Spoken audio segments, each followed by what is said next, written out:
Hi hello నమస్తే welcome back to our channel నేను Sirisha. Present మన స్టూడియోలో ఉన్నారు హోమియోపతి డాక్టర్ భరద్వాజ్ గారు. సార్తో మాట్లాడదాం. Hi sir. హాయ్ అండి.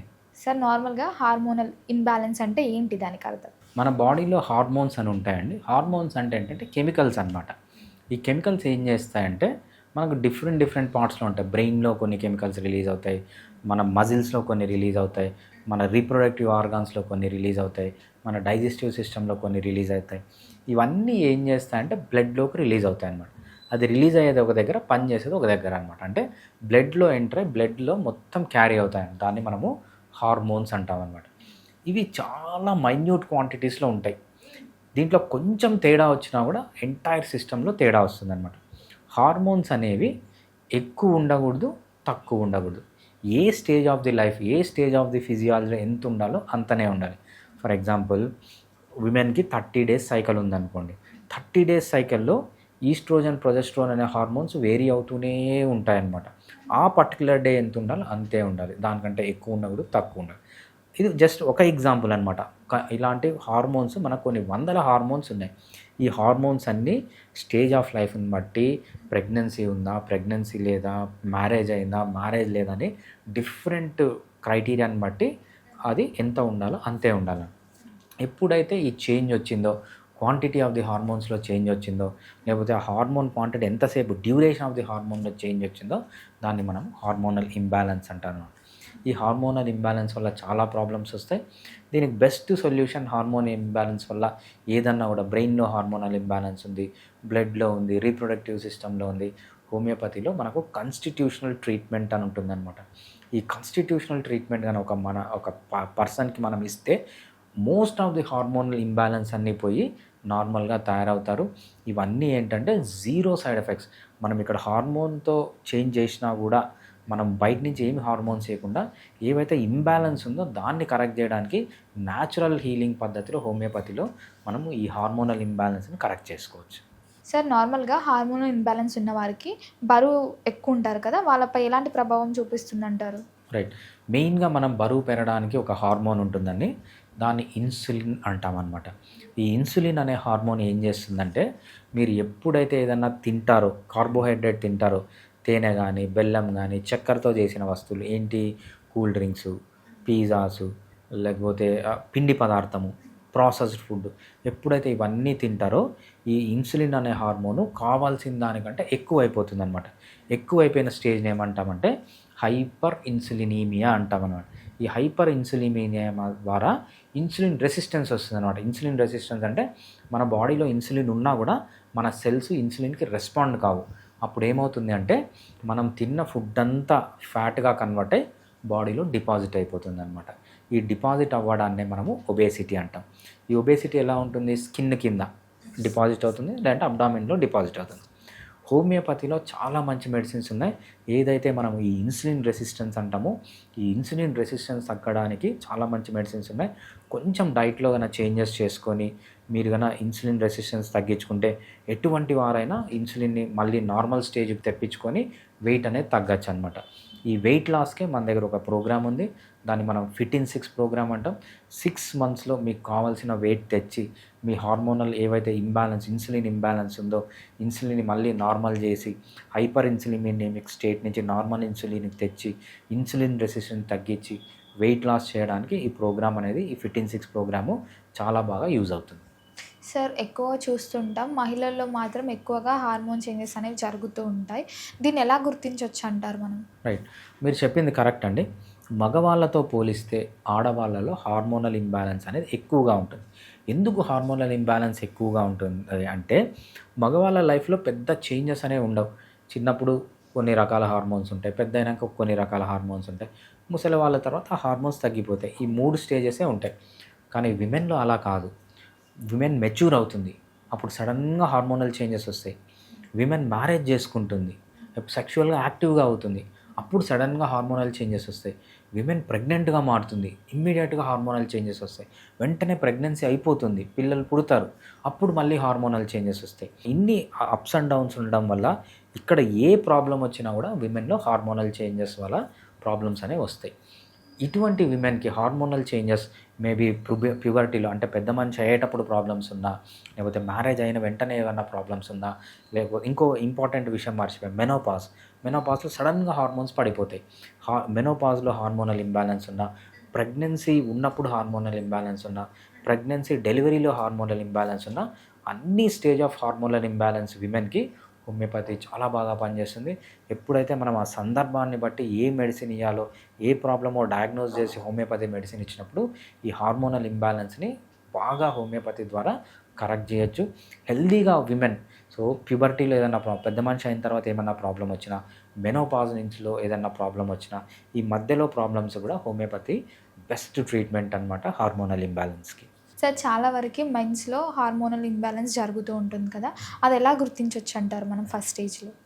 హార్మోనల్ ఇంబ్యాలెన్స్ అనేది మగవాళ్ళలో మామూలుగా ఎప్పుడు జరుగుతుందంటే హార్మోనల్ చేంజెస్ అంటామనమాట. మీసాలు, గడ్డాలు ఎప్పుడైతే వస్తాయో వాళ్ళలో హై హార్మోనల్ చేంజెస్ జరుగుతుంటాయన్నమాట.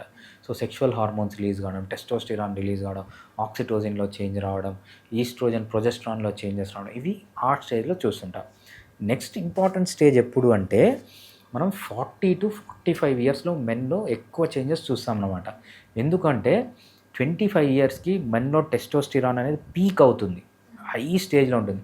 25 ఇయర్స్ నుంచి తగ్గుతూ వస్తుంది. 45 ఇయర్స్‌లో ఏంటంటే కంప్లీట్‌గా తగ్గిపోతుంది. ఈ స్టేజ్‌లో ఏమవుతుందంటే టెస్టోస్టిరాన్ అనే హార్మోను సడన్‌గా డైహైడ్రో టెస్టోస్టిరాన్‌గా కన్వర్ట్ అవుతుంది. విమెన్ ఏమవుతారు, మెనోపాజ్ వచ్చినప్పుడు సడన్‌గా వాళ్ళ రీప్రొడక్టివ్ సైకిల్ మొత్తం తగ్గిపోతుంది. నార్మల్ అయిపోతుంది. బట్ కొంతమంది మెన్ ఏమవుతారంటే అబోవ్ 45 సెక్షువల్‌గా చాలా యాక్టివ్ అవుతారు. దానికి రీజన్ ఏంటి అంటే కొంతమంది మెన్ చూడండి 45 ఇయర్స్ వరకు నార్మల్‌గా ఉంటారు. 45 ఇయర్స్ తర్వాత లైఫ్‌లో ఎక్కడికో వెళ్తారనమాట. అంటే బాగా డబ్బులు సంపాదించడం, బాగా పవర్ఫుల్‌గా మారడం, సెక్షువల్‌గా బాగా యాక్టివ్‌గా కావడం కొంతమంది అవుతారు. అక్కడ కూడా హార్మోనల్ ఇంబాలెన్స్ ఉంటాయి. అక్కడ ఏమవుతుందంటే మెన్‌లో ఈ టెస్టోస్టిరాన్ అనే హార్మోను సడన్‌గా డైహైడ్రో టెస్టోస్టిరాన్‌గా కన్వర్ట్ అవుతుంది. ఈ ప్రోస్టేట్ గ్లాండ్ అనేది చేస్తుందన్నమాట. విమెన్‌లో ఉన్నట్టే మెన్‌లో కూడా చాలా హార్మోనల్ చేంజెస్ ఉంటాయి. ఈ హార్మోనల్ ఇంబాలెన్స్ వచ్చినప్పుడు మెన్‌లో కూడా homeopathy is the best treatment. Especially ఈ ప్రోస్టేట్ ప్రాబ్లమ్ వస్తుంది. ప్రోస్టేట్ ఎన్లార్జ్‌మెంట్ అంటారు చూసారా? అది 45 ఇయర్స్ అప్పుడు వస్తుంది. అది హార్మోనల్ ఇంబాలెన్స్ ద్వారా వస్తుంది. ఏ హార్మోనల్ ఇంబాలెన్స్ ఉన్న ప్రోస్టేట్ ప్రాబ్లమ్ ఉన్నా హోమియోపతిలో మెన్‌లో మనం చాలా ఎక్సలెంట్‌గా ట్రీట్మెంట్ చేయొచ్చు. సర్జరీ వరకు పోకుండా పర్మనెంట్ సొల్యూషన్, సైడ్ ఎఫెక్ట్ లేకుండా మనము హోమియోపతిలో ఈవెన్ మెన్ హార్మోనల్ ఇంబాలెన్స్‌ని కూడా ట్రీట్ చేయొచ్చు. సార్ చాలా వరకు కొంతమందిని చూస్తుంటాం. సడన్‌గా సీరియస్ అవుతారు. సడన్‌గా ఫన్నీగా ఉంటారు. అప్పుడప్పుడే మూడ్ చేంజ్ అయిపోతూ ఉంటుంది. సో ఇది కూడా ఒక హార్మోనల్ ఇంబాలెన్సే అంటారా? రైట్. మనకు మూడ్ చేంజెస్ అంటారండి. ఈ మూడ్ చేంజెస్ రావడానికి చాలా రీజన్స్ ఉంటాయి. ఎస్పెషల్లీ విమెన్‌లో చాలా మూడ్ చేంజెస్ ఉంటాయి మెన్‌తో కంపేర్ చేస్తే. Men over the period of time కొంచెం స్టేబుల్‌గా ఉంటారు. ఎందుకు విమెన్‌లో మెయిన్‌గా మూడ్ చేంజెస్ ఉంటాయంటే వాళ్ళ ఫిజియాలజీనే అలా ఉంటుందన్నమాట. ఈ 30 డేస్ సైకిల్ ఉంటుంది. ఈ 30 డేస్ సైకిల్‌లో వీళ్ళేంటంటే చాలా హార్మోనల్ అప్స్ అండ్ డౌన్స్ జరుగుతుంటాయి. ఇవన్నీ పర్ఫెక్ట్‌గా జరగాలి.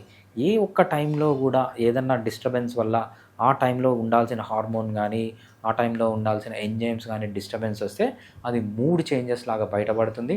ఇటువంటి మూడ్ చేంజెస్‌ని స్టెబిలైజ్ చేయడానికి హోమియోపతిలో మనం కాన్స్టిట్యూషనల్ ట్రీట్మెంట్ అని ఇస్తాం. కాన్స్టిట్యూషనల్ ట్రీట్మెంట్ ఇస్తే కొంతమంది విమెన్ ఒక నిమిషం బాగా నవ్వుతుంటారు, బాగా డిప్రెషన్‌లోకి వెళ్తారు, హస్బెండ్‌తో గొడవ పడుతుంటారు, పిల్లలతో గొడవ పెడుతుంటారు. ఏవైతే ఈ మూడ్ స్టెబిలైజేషన్ కోసం హోమియోపతిలో చాలా మంచి మెడిసిన్స్ ఉన్నాయి. హోమియోపతి అనేది సైకలాజికల్ లెవెల్‌లో కూడా బాగా యాక్ట్ చేస్తది. ఎస్పెషల్లీ హార్మోనల్ ఇంబాలెన్స్ ఉన్నప్పుడు కరెక్ట్ చేసి విమెన్ యొక్క మూడ్‌ని స్టెబిలైజ్ చేయడానికి హోమియోపతి చాలా బాగా పనిచేస్తుంది. సార్ నార్మల్‌గా చూసుకుంటే మరిప్పుడు హార్మోనల్ అనేది బ్యాలెన్స్‌గా ఉండాలంటే మన లైఫ్ స్టైల్ ఎలా చేంజ్ చేసుకోవచ్చు అంటారు? రైట్. హార్మోనల్ ఇంబ్యాలెన్స్ ఉండకూడదు అంటే మనకు చాలా ఇంపార్టెంట్ థింగ్స్ అంటే డైట్ అనేది బాగుండాలి, నిద్ర బాగా పోవాలి, ఎక్సర్సైజ్ బాగా చేయాలి, లైఫ్లో స్ట్రెస్ అనేది తగ్గించుకోవాలి. అదేవిధంగా ఆల్కహాల్, స్మోకింగ్ ఇవన్నీకి దూరంగా ఉంటే హార్మోనల్ ఇంబ్యాలెన్స్ అనేది చాలా కంట్రోల్ అవుతుంది. ఎస్పెషల్లీ ఎక్సర్సైజ్ అనమాట. మనకు 9 టైప్ ఆఫ్ ఎక్సర్సైజెస్ ఉన్నాయి. ఈ 9 టైప్ ఆఫ్ ఎక్సర్సైజెస్లో ఎప్పుడు విమెన్ అనేది మిక్స్ అండ్ మ్యాచ్ చేస్తూ ఉండాలి. ఇవన్నీ చేస్తే స్టెబిలైజేషన్ అనేది జరుగుతుంది. ఇవన్నీ చేసినా కూడా హార్మోనల్ ఇంబ్యాలెన్సెస్ ఉన్నాయంటే హోమియోపతి అనేది బెస్ట్ ట్రీట్మెంట్. మనకు హోమియోపతిలో కాన్స్టిట్యూషనల్ ట్రీట్మెంట్ అని ఉంటుంది.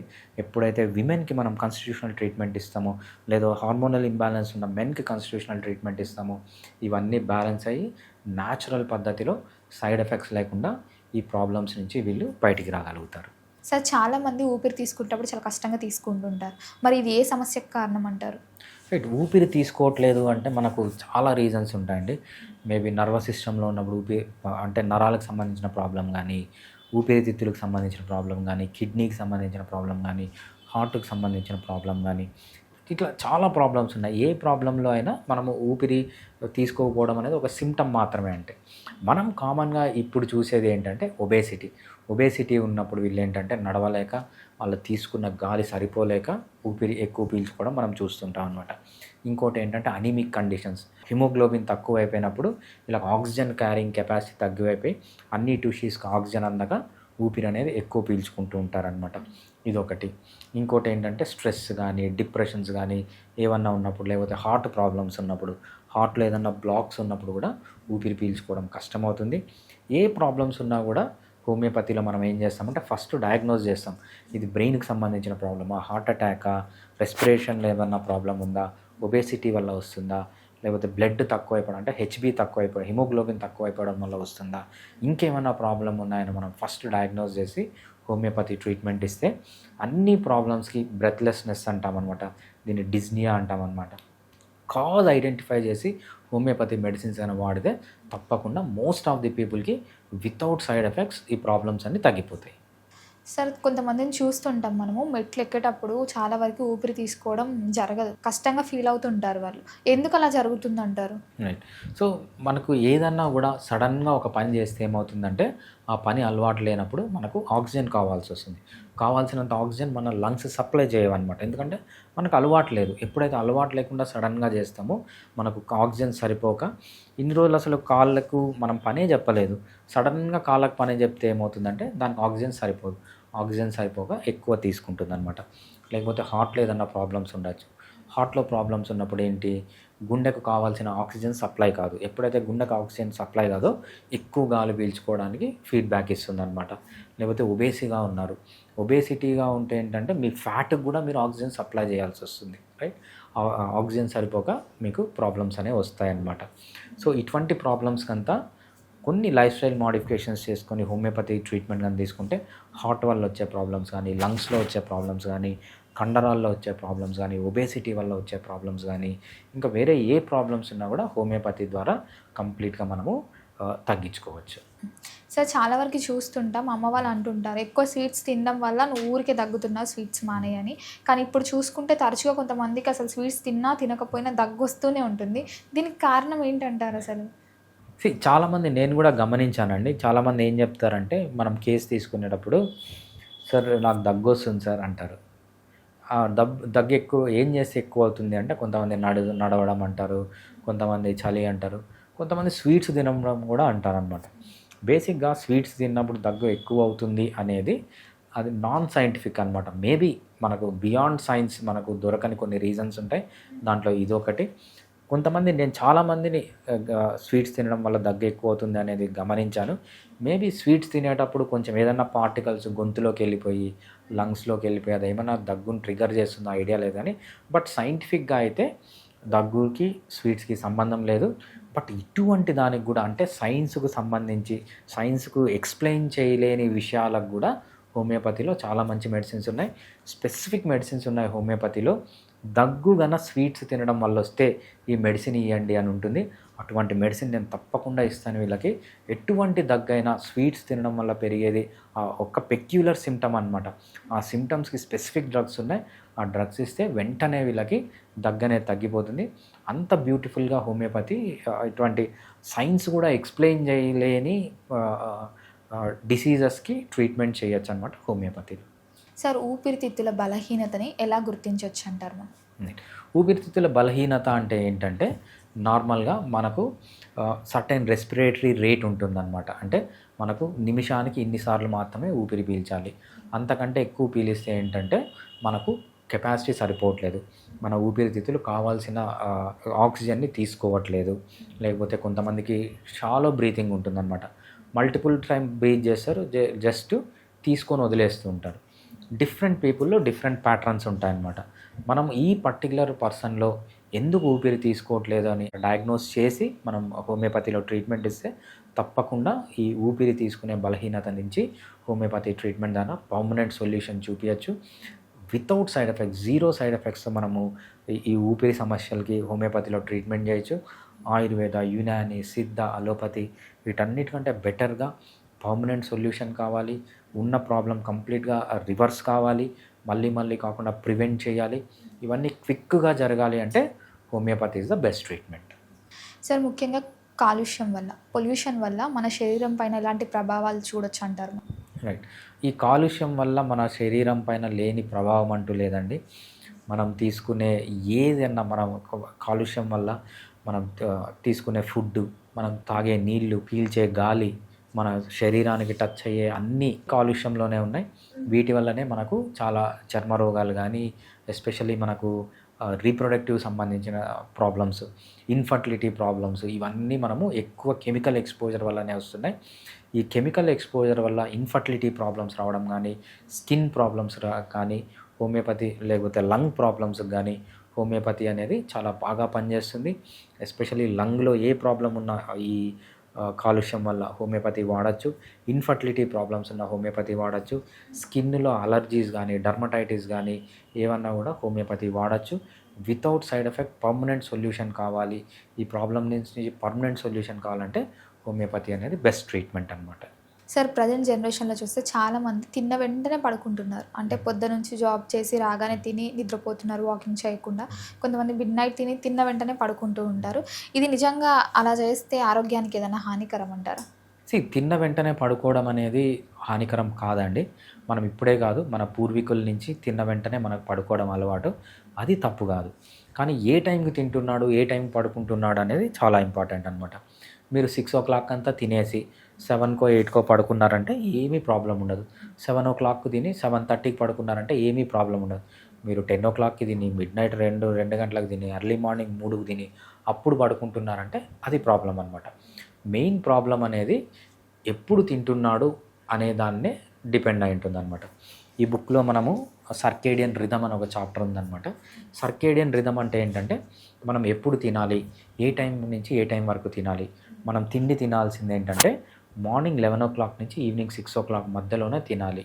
తర్వాత పడుకోవాలి, ఏ టైంలో పడుకోవాలి, ఏ టైంలో ఎక్సర్సైజ్ చేయాలి, ఏ టైంలో తినాలి అనేది మనము ఈ బుక్లో క్లియర్గా ఎక్స్ప్లెయిన్ చేసాం సర్కేడియన్ రిథమ్ అనే చాప్టర్లో. సార్ ఇప్పుడు చాలా వరకు చూస్తున్నాం, చాలామంది ఏసీలోనే ఉంటున్నారు, ఏసీలో ఉండడానికి ఇష్టపడుతున్నారు. మరి ఇది ఊరికే ఏసీలో ఉండడం మన శరీరం పైన ఎలాంటి ప్రభావం చూపిస్తుందంటారు? డెఫినెట్గా అండి. మనం ఎలా ఉన్నామంటే ఇప్పుడు థర్మోస్టాట్లో ఉంటున్నాం అనమాట. థర్మోస్టాట్ అంటే ఏంటంటే మనకు కావాల్సిన టెంపరేచర్లో, ఇంట్లో ఏసీ వేసుకుంటున్నారు, మనకు కావాల్సిన టెంపరేచరే మెయింటైన్ చేస్తున్నారు. జస్ట్ డోర్ దగ్గరికి పోతేనే ఒక కార్ వస్తుంది, కార్లో మీకు కావాల్సిన టెంపరేచర్లోనే వేసుకుంటున్నారు. దీన్ని ఏమంటామంటే మనకు హార్మిసిస్ అనే మెకానిజం ఉంటుందన్నమాట. హార్మిసిస్ అంటే ఏదన్నా ఒక లైట్ డ్యామేజ్ జరిగితే, అంటే ప్రాబ్లం లేని డ్యామేజ్ జరిగితే మన బాడీ దాని నుంచి రికవర్ అయ్యి హెల్తీగా తయారవుతుందన్నమాట. ఎప్పుడు మనం సుఖాలకు అలవాటు పడితే మన బాడీకి రిపేర్ చేసుకునే కెపాసిటీనే పోతుందన్నమాట. సో మనకు కోల్డ్కి ఎక్స్పోజ్ కావడం, ఎక్స్ట్రీమ్ హీట్కి ఎక్స్పోజ్ కావడం, ఎక్స్ట్రీమ్ కోల్డ్కి ఎక్స్పోజ్ కావడం, ఎక్స్ట్రీమ్ హంగర్కి ఎక్స్పోజ్ కావడం, ఎక్స్ట్రీమ్కి ఎక్సర్సైజ్ ఎక్స్పోజ్ కావడం అనేది దీన్ని హార్మిటిక్ స్ట్రెస్ అంటారు అన్నమాట. ఈ హార్మిటిక్ స్ట్రెస్ అనేది హెల్త్కి చాలా ఇంపార్టెంట్. డిఎన్ఏ డ్యామేజ్ కాకుండా, ఏజ్ అనేది క్విక్గా కాకుండా యంగ్గా ఉండేటట్లు ఇది కాపాడుతుంది అనమాట. ఎస్పెషల్లీ ఈ హార్మిటిక్ స్ట్రెస్ గురించి, cold exposure, heat exposure, hunger exposure, అదేవిధంగా సివియర్ ఎక్సైజ్ ఎక్స్పోజర్ గురించి ఎలా చేయాలని ఈ బుక్లో మనం క్లియర్గా ఎక్స్ప్లెయిన్ చేసాం. సో దీన్ని ఏమంటామంటే హార్మిటిక్ స్ట్రెస్. ఈ స్ట్రెస్సెస్ అనేవి ఈ మైక్రో స్ట్రెస్ అంటామంట. ఇవన్నీ చాలా ఇంపార్టెంట్ మన హెల్త్ బాగుండడానికి. సార్ ఇప్పుడున్న జనరేషన్లో చూసుకుంటే చాలా వరకు నీళ్ళు తాగడం తగ్గించారు. అమ్మాయిలైనా అబ్బాయిలైనా, ఎక్కువ వరకు చూసుకుంటే అమ్మాయిలు, అంటే జాబ్ లైఫ్ స్టైల్లో వాష్రూమ్స్కి దీనికి చాలా ఇబ్బంది అవుతుందని. సో ఇలా వాటర్ తగ్గించి తాగడం వల్ల ఎలాంటి సమస్యలు వస్తాయంటారు మనకి? రైట్. నాకు ఒక పేషెంట్ వస్తారండి, తనకు 67 years అనమాట. ఇప్పుడు తనకు ఒక 20 years ముందు ఎప్పుడు యూటరస్ తీసేశారు. యూటరస్ అంటే గర్భసంచి తీసేశారు. గర్భసంచి తీసేసినప్పటి నుంచి ఈమెకి ఏంటంటే కొంచెం వాటర్ తాగినా కూడా యూరిన్ వచ్చేస్తుంది అనమాట, బట్టల్లో పడిపోతుంది, చీరలో పడిపోతుంది. తను వాటర్ తాగడమే మానేశారనమాట. ఆమెకి ఎవ్రీ సమ్మర్ కిడ్నీలో స్టోన్స్ రావడం, పోయి ఆపరేషన్ చేయించుకోవడం, కిడ్నీలో స్టోన్స్ రావడం, పోయి ఆపరేషన్ చేయించుకోవడం. లాస్ట్ మంత్ ఆమెకి సివియర్ అయిపోయి కిడ్నీలో ఇన్ఫెక్షన్స్ అయిపోయి హాస్పిటల్ అడ్మిట్ అయ్యి బయటకు వచ్చిందనమాట. నెంబర్ వన్ ప్రాబ్లం వచ్చేది ఎస్పెషల్లీ విమెన్కి నీళ్ళు తక్కువ తాగడం వల్ల, మేబీ సిగ్గుపడడం వల్ల, లేకపోతే ఫెసిలిటీస్ లేకపోవడం వల్ల, ఆ సోషల్ స్టిగ్మా వల్ల మెయిన్గా వచ్చే ఫస్ట్ ఏంటంటే కిడ్నీలో స్టోన్స్. దీంతోపాటు అన్ని రకాల ప్రాబ్లమ్స్, హెడ్ఏక్స్ కానీ, చిరాకులు కానీ, హార్మోనల్ ఇంబ్యాలెన్స్ కానీ, మన బాడీ కరెక్ట్గా పనిచేయాలంటే కరెక్ట్గా వాటర్ ఉండాలన్నమాట. ఆ వాటర్ యొక్క ఇంపార్టెన్స్, వాటర్ ఎంత తాగాలి, ఎంత తాగకూడదని మనము ఈ ఫిట్ ఇన్ 6 బుక్లో ఇచ్చాము. దాంతోపాటు హోమియోపతిలో కిడ్నీ స్టోన్స్కి చాలా మంచి మెడిసిన్స్ ఉన్నాయి. సర్జరీ వరకు పోకుండా హోమియోపతిలో కిడ్నీ స్టోన్స్ని ట్రీట్మెంట్ అనేది చేసుకోవచ్చు అనమాట. సార్ కొంతమంది హెవీగా ఫుడ్ తీసుకుంటుంటారు. నచ్చిన ఫుడ్ ఉంటే హెవీగా తినేస్తారు ఆ రోజు, పట్టకున్నా కానీ పట్టించుకొని. సో ఇట్లా హెవీగా తినడం కూడా ఆరోగ్యానికి హానికరం అంటారా? హెవీగా తినడం ఆరోగ్యానికి హానికరమే కాదండి. ఏం తింటున్నాము, ఏ టైంలో తింటున్నాము, ఎన్నిసార్లు తింటున్నాము అనేది చాలా ఇంపార్టెంట్. ఫర్ ఎగ్జాంపుల్, నాకు హలీం అంటే ఇష్టం. నేను పొద్దున్న నుంచి ఏం తినను, సాయంత్రం 6 o'clock పోయి ఓ 2 హలీములు లాగిస్తా, కొంచెం సలాడ్ తింటే అయిపోయింది. ఆ రోజుకి ఏ ప్రాబ్లం ఉండదు. పొద్దున్న లేచి చాయ్ తాగి, టిఫిన్ తిని, మళ్ళీ స్నాక్స్ తిని, మధ్యాహ్నం భోజనం చేసి, మధ్యాహ్నం మళ్ళీ ఫ్రూట్స్ తిని, మళ్ళీ సాయంత్రం ఒక హలీం తిని, ఇంత ఫుడ్ తింటే ప్రాబ్లం. ఒకటేసారి తిని ఫుల్గా తింటే ఏం ప్రాబ్లం లేదు. లేకపోతే కార్బోహైడ్రేట్ తింటున్నావు, బాగా షుగర్స్ తింటున్నావు, నువ్వు ఒక బకెట్ సలాడ్ తిన్నావు, ఏమీ ప్రాబ్లం ఉండదు. ఒక చిన్న కప్ ఐస్ క్రీమ్ తిన్నావు, షుగర్ ఉండేది, అది డేంజరస్. ఎంత తింటున్నాము అనే దానికంటే ఏమి తింటున్నాము, ఏ టైంలో తింటున్నాము. ఏ టైంలో తినాలి? మార్నింగ్ 11 నుంచి ఈవినింగ్ 6 o'clock లోపల అయిపోవాలి ఫుడ్ తినడం. ఆ తర్వాత ఏం ముట్టకూడదు. ఈ టైంలో తింటే ఏం ప్రాబ్లం ఉండదు. నువ్వు 6 తర్వాత మార్నింగ్ 11 ముందు తింటే ప్రాబ్లమ్స్ ఉంటాయి. సో ఏ టైంలో తినాలి, ఏ టైంలో తినకూడదు, ఎంత ఫ్రీక్వెంట్గా తినాలి అని ఈ బుక్లో మంచి చాప్టర్ ఉందండి. ఫస్ట్ చాప్టరు డైట్ గురించి కంప్లీట్ ఇన్ఫర్మేషన్, ఎంత ఫ్రీక్వెంట్గా తినాలి, ఎంత ఫ్రీక్వెంట్గా తినకూడదు, ఏ టైంలో తినాలి, ఎటువంటి ఫుడ్ తినాలి, ఎటువంటి తినకూడదు అని క్లియర్గా మనము ఈ బుక్లో ఎక్స్ప్లెయిన్ చేస్తాం. సార్ ఇప్పుడున్న జనరేషన్లో లైఫ్ స్టైల్ ప్రకారంగా చూసుకుంటే చాలా వరకు కూర్చొనే జాబ్ చేస్తూ ఉంటారు. సో అలా కూర్చొని రోజు మొత్తం డేస్ అన్నీ జాబ్ చేస్తున్న వారికి వాళ్ళ శరీరం పైన ఎలాంటి మార్పులు అబ్జర్వ్ చేయొచ్చు అండి? రైట్. ఫస్ట్ వచ్చేది ఇటువంటి పనులు చేస్తే ఏంటంటే ఒబేసిటీ. ఒబేసిటీని మనం ఏమంటామంటే మదర్ ఆఫ్ ఆల్ డిసీజెస్ అంటాం. ఈ ఒబేసిటీని మదర్ ఆఫ్ ఆల్ డిసీజెస్ అని ఎందుకు అంటామంటే, ఈ ఒబేసిటీ అనేది ఒక బిల్డింగ్కి బేస్ అనుకుంటే, ఆ బేస్ పైన బిల్డ్ అయ్యే డిసీజెస్ అన్నీ. Hypertension, BP, sugar, thyroid, nabothian cyst, fibroids, PCODs, adenomyosis, endometriosis, మీరు ఏ డిసీజ్ అన్న లైఫ్ స్టైల్కి సంబంధించి చెప్పండి, ఈ బేస్ అనేదే ఉంటుంది అన్నట్టు. ఈ బేస్ కన్నా లేకపోతే ఏ డిసీజ్ అనేది ఉండదు. సో ఒబేసిటీని వల్ల ఏమేం ప్రాబ్లమ్స్ వస్తాయి, ఒబేసిటీ నుంచి ఎలా బయటికి రావాలని మనం ఒక ప్రోగ్రామ్ డిజైన్ చేసాం. ఆ ప్రోగ్రామ్ పేరే ఫిట్ ఇన్ 6 అనమాట. ఫిట్ ఇన్ 6 అంటే ఏంటంటే, మీరు 100 kgs ఉన్న 6 monthsలో 60 kgsకి వచ్చి, ఆ 60 kgsని లైఫ్ లాంగ్ ఎలా మెయింటైన్ చేసుకోవాలి. దీంట్లో క్లాసెస్ ఉంటాయి, ప్లస్ హోమియోపతిక్ ట్రీట్మెంట్ ఉంటుంది. హోమియోపతి మెడిసిన్స్ యూజ్ చేసి, ఈ కౌన్సిలింగ్ యూజ్ చేసి లైఫ్ లాంగ్ వెయిట్ని ఎలా మెయింటైన్ చేయడం అనేదే ఈ ఫిట్ ఇన్ 6 ప్రోగ్రామ్ అనమాట. సార్ చాలా వరకే ఎర్లీ మార్నింగ్ సన్ రైజెస్ చాలా మంచివి, ఎక్కువ కొంచెం సేపు ఎక్స్పోజ్ చేయాలి మనము అంటుంటారు. కానీ చాలామంది ఆ సన్ రైజెస్ వెళ్ళిపోయినా కూడా కొంతమంది లెవరు, అది కొంచెం ఆ సూర్యరశ్మి అనేది తక్కువ అవుతుంటుంది కదా, శరీరం పైన పడదు. మరి వాళ్ళకి ఎవరికైతే పడట్లేదో వాళ్ళకి ఎలాంటి ప్రభావాలు చూడొచ్చు అంటారు మనం? రైట్. ఇది జస్ట్ ఒక అపోహ అండి. పొద్దున్న లేసే మనము సూర్యుడిని చూడాలని, సూర్యుడిని ఏ టైంలో అన్నా చూడొచ్చు. మనం పొద్దున్న లేసే ఎందుకు చూడాలి అంటాము అంటే, ఏదన్నా ఒక పర్టికులర్ టైం అయితే ఆ రోజన్నా లేచి చూస్తారని. మీకు పొద్దున ఎక్స్పోజ్ కావడము మంచిదే, మిట్ట మధ్యాహ్నం సూర్యుడికి ఎక్స్పోజ్ కావడము మంచిదే, ఈవినింగ్ ఎక్స్పోజ్ కావడం మంచిదే. సో మనం ఏంటంటే ఎక్స్పోజ్ అవ్వడం అనేది ఇంపార్టెంట్ తప్పితే ఏ టైంలో ఎక్స్పోజ్ అవుతున్నాం అనేది ఇంపార్టెంట్ కాదు. ఇక్కడ ఏం ఇంపార్టెంట్ అంటే ఎంతసేపు ఎక్స్పోజ్ అవుతున్నాం అనేది ఇంపార్టెంట్. ఎంతసేపు ఎక్కువ ఎక్స్పోజ్ అవుతే అంత మంచిదనమాట. మన సర్కేడియన్ రిథమ్ కానీ, మన బయాలజికల్, మన క్లాక్ అంటామన్నమాట. ఏ టైంలో ఏం జరగాలనేది మన బాడీ మొత్తం తెలియాలి అంటే బయాలజికల్ రిథమ్ అంటాం అన్నట్టు. ఆ రిథమ్ మెయింటైన్ చేయడానికి, కరెక్ట్ టైంకి హార్మోన్స్ రిలీజ్ కావడానికి, కరెక్ట్ టైంకి ఎంజైమ్స్ రిలీజ్ కావడానికి, కరెక్ట్ టైంకి మెటబాలిజం జరగడానికి సర్కేడియన్ రిథమ్ అంటాం అనమాట. ఈ సర్కేడియన్ రిథమ్ గురించి ఒక సబ్ చాప్టర్ ఉందన్నమాట. దీంట్లో ఏ టైంలో ఎక్స్పోజ్ కావాలి, ఏ టైంలో ఎక్స్పోజ్ కావద్దు, ఎక్సర్సైజ్ చేసేటప్పుడు ఎలా ఎండకి ఎక్స్పోజ్ కాకూడదా, ఏ టైంలో తినాలి, ఏ టైం నుంచి ఏ టైం వరకు తినకూడదు, రాత్రిపూట ఎండ లేనప్పుడు చేయకూడని పనులు ఏంటి అని క్లియర్గా ఈ బుక్లో మనము సర్కేడియన్ రిథమ్ అనే చాప్టర్లో ఎక్స్ప్లెయిన్ చేసామన్నమాట.